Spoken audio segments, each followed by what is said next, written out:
Vejam, nós tivemos aqui no Brasil, durante o período em que os Estados Unidos vivia Woodstock e a Revolução Sexual, nós aqui no Brasil estávamos num período de um regime de exceção, de um governo civil-militar que foi instaurado para evitar a implantação do comunismo aqui no Brasil. Então, em 1964, portanto, antes de que se iniciasse esse processo mundial de transformações culturais, nós aqui no Brasil entramos em um regime civil-militar de exceção. O que é que isso nos influenciou? O que é que isso mudou na história toda? O que acontece é o seguinte: os militares estavam preocupadíssimos com a ascensão do comunismo aqui no país. E era um perigo real, e devemos dizer, para fidelidade à história, que a Igreja apoiou, não é, o regime civil-militar que tomou conta depois de 64.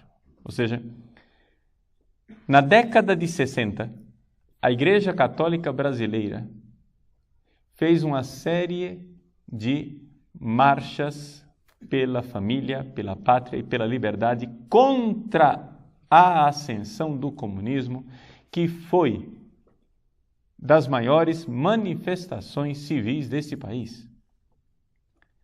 Nós éramos, no início da década de 60, uma igreja claramente conservadora e claramente anticomunista. Como é que nós mudamos tanto, né? Quem te viu e quem te vê. Bom, com relação à igreja, deve-se muito à realidade da teologia da libertação, mas também há uma série de transformações internas da igreja que aconteceram depois do Concílio Vaticano II, que foi de 62 até 1965. Com relação a essas transformações eclesiais, eu preferiria falar disso amanhã, que nós iremos tratar mais claramente sobre a teologia da libertação e tratar mais claramente da realidade de igreja enquanto tal. Mas queria colocar aqui a parte da história civil aqui no Brasil. Os militares, embora todo mundo chame o regime de exceção de ditadura, né? Se nós formos comparar com as outras ditaduras que aconteceram na América Latina, talvez nós deveríamos mais acertadamente chamar a ditadura brasileira de dita mole. Não foi tão ditadura assim, não é? Quando terminou o regime militar na Argentina, os argentinos foram aos arquivos dos desaparecidos e e publicaram uma lista, não é, de pessoas torturadas, desaparecidas, presas, etc, etc, tudo isso. E ali colocaram um rol de milhares de pessoas, não sei exatamente o número, mas era uma coisa imensa, na Argentina. Então, fizeram essa lista e publicaram um livro Nunca Mais. Aqui no Brasil fizeram também o Brasil Nunca Mais. Fizeram também um livro. E por mais que eles tentassem fazer o rol das vítimas do regime militar, a contagem feita pela esquerda não passou de 300. Não é? 300 pessoas, que num regime de ditadura, num país das proporções do Brasil, onde houve claramente luta armada, não é? Porque havia grupos de guerrilheiros armados, é evidente e é claro que o número é bastante baixo. Não somente isso, a chamada repressão militar representou o crescimento da cultura comunista neste país em proporções nunca vistas. Por quê? Porque os militares brasileiros achavam que o comunismo que deveria ser evitado era o comunismo armado. E deixaram de lado o comunismo cultural, a respeito do qual nós estamos falando, o marxismo cultural.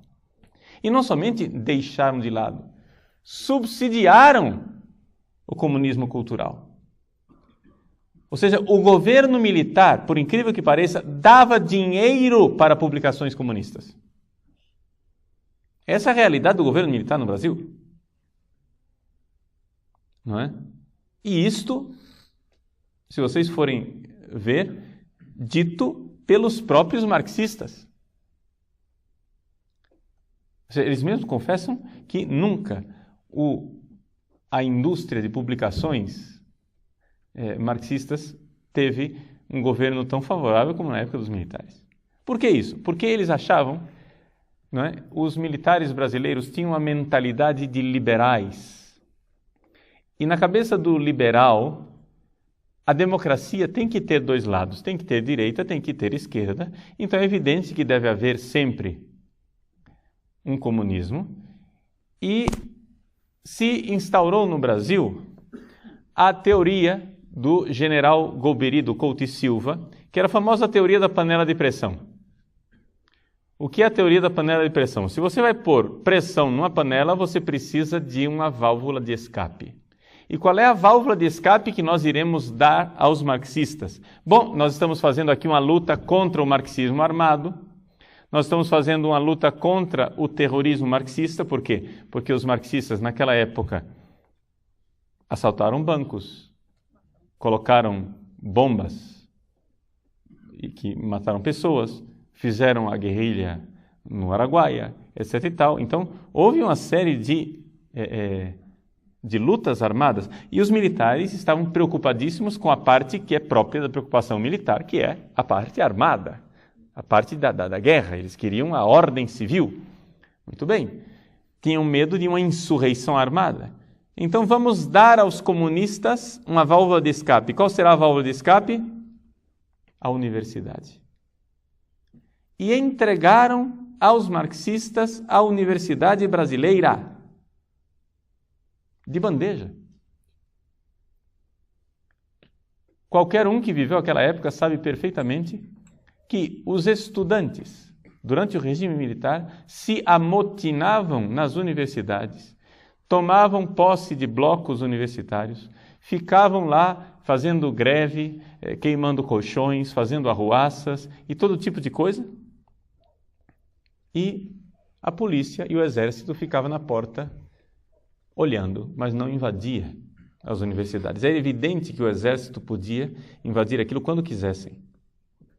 Quando ele quisesse, poderia invadir. Não fizeram. Por quê? Porque os generais haviam decidido de dar à esquerda as universidades. Então, nas nossas universidades, havia sim gente da polícia secreta, do DOPS, né? Nas aulas, mas que estavam lá simplesmente para averiguar se os professores, tidos e havidos como marxistas, estavam ensinando a luta armada, a invasão de terra,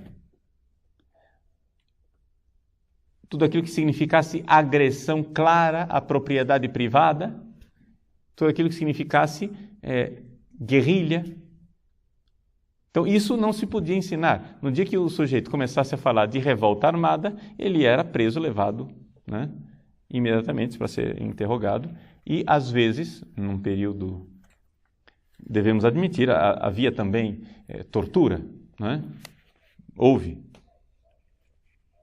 Infelizmente, essa realidade da tortura. Não estou aqui defendendo tudo aquilo que fizeram os militares, né? Só que a realidade do governo militar foi muito mais matizada, muito mais cheia de nuances do que aquilo que é a caricatura que vocês ouviram dos professores de vocês. Porque os professores de vocês que ensinaram história a vocês nas salas de aula foram todos eles formados nas universidades naquela época. E formados numa universidade que foi totalmente entregue ao pensamento marxista e ao marxismo cultural. Ou seja, os militares não estavam prontos para identificar essa realidade do marxismo cultural. Estavam somente combatendo o marxismo armado. O marxismo revolucionário clássico e não o marxismo cultural.